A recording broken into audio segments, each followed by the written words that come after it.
Ever since I was a little kid, my favorite animal has been, you guessed it, the unicorn! Oh, I love unicorns so much. I drew them all the time, and I really did believe that I could turn into a unicorn, and I wanted to be one so badly. Like, you know the movie The Last Unicorn? That was my favorite movie of all time. I would take the original VHS and I would draw the front picture of the case over and over again. Sadly, I do not have those pictures with me anymore.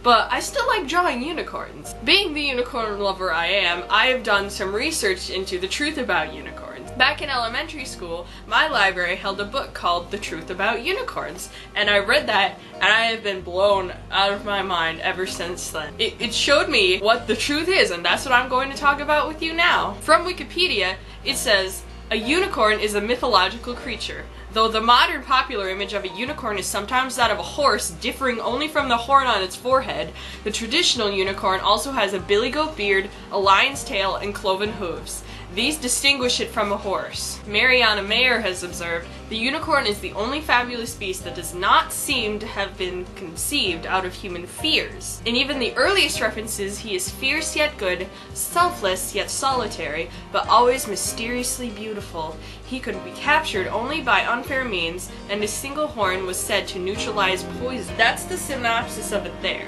The origin of unicorns, some people believe, is from the Bible. There are many Bible verses, such as Job 39, 9-12, Psalms 22, 21, so on, where they mention the unicorn. And only in the King James Version they do. In the original Hebrew text, that animal was called the ve'eh. It's mentioned several places in the Hebrew Bible, often as a metaphor representing strength. In the newer versions of the Bible, they usually replace it with wild ox. But back then, when the King James Version of the Bible was actually written, they really believed unicorns existed. They were just a rare sight, and that's why no one ever seen them. Some of the Bible verses are, God brought him forth out of Egypt. He hath as it were the strength of an unicorn. His glory is like the firstling of his bullock, and his horns are like the horns of unicorns. With them he shall push the people together to the ends of the earth. That sounds a lot like from The Last Unicorn. Red Bull has the horns of a wild ox. With them he shall push the unicorns, all of the unicorns, to the ends of the earth. Sounds exactly like that Bible verse, honestly. But my horn shalt thou exalt like the horn of a unicorn. I shall be anointed with fresh oil. And so on. Those verses just keep going and going, and they all mention the word unicorn, and then from those Bible verses, people really believed unicorns existed. Back then, people have encountered seeing the rhinoceros for the first time when they travel, and that was another reason why they believed a unicorn existed. Just it was a hulkier, uglier version of the unicorn. And in China, there was the qilin and the Japanese counterpart, the kirin. Medieval knowledge of the fabulous beast stemmed from biblical and ancient sources, and the creature was variously represented as a kind of wild-ass, goat, or horse. My vision of the unicorn, it looks more like a goat mixed with a deer. I don't really believe in the horse unicorn. Another thing that people believed unicorns were existed is because of an animal called the oryx. An oryx has two horns projecting backwards, but if you view it from the side and at a distance, it looks like the two horns make up one horn, and that's another reason why they believed that the unicorn existed. My favorite thing about the unicorns is the Hunt of the Unicorn tapestries. I love them so much. The story is that these hunters are going out to hunt a unicorn for the king, that the only way they can capture the unicorn is if the unicorn is tamed by a maiden, and then once it is tamed, they can kill it. But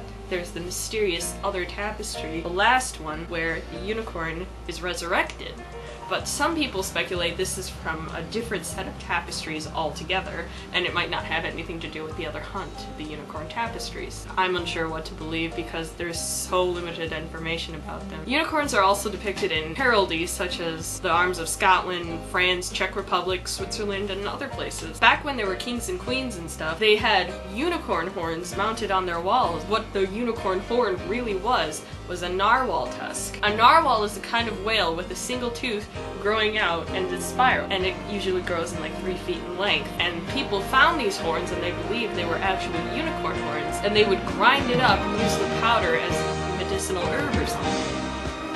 I don't think herb's the right word. Other people believed that since the narwhal existed, that the unicorn had to exist because they believed that every animal in the sea had its land counterpart and vice versa. That is now known to not be true anymore. Another word for the unicorn is the monoceros. The monoceros is depicted of having a stag's head, a horse's body, elephant's feet, and a boar's tail, and a single black horn growing about 3 feet in length. Though sometimes in medieval art, the monoceros is a completely different animal than the unicorn, while other groups believe it's just another name for it. With the complete fascination of unicorns, some people have actually manipulated animals and given them one horn. One person actually manipulated a bull in order to have one horn, and his name was Dr. Dove, and in May 1936, he discussed this experiment in the University of Maine, and he actually did it. He used the horn buds of a cow, and he manipulated them into being one horn bud, and it grew out of the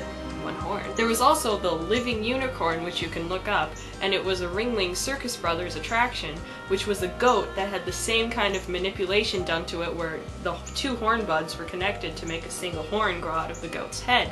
And that resembles the more traditional unicorn than I say the cow would. It had the cloven hooves and the goat's beard, but it didn't have a lion's tail. And it was quite small. In mythology, unicorns were not meant to be as big as horses. They were meant to be only about as big as goats or a mule. I kind of believe unicorns may have existed in the past, but I don't think like the version that we think of as just a horse with a horn ever existed. Why are there so many stories of like from different areas of the world, like China and India and Europe, and those all connected and made into one distinguishable animal that we're used to seeing? So I'm thinking maybe some kind of one-horned majestic animal existed, but I don't really believe that its horn was actually used to neutralize poison. So I like unicorns. And that is basically my knowledge about unicorns. I could go in more detail, but just for this video it's okay.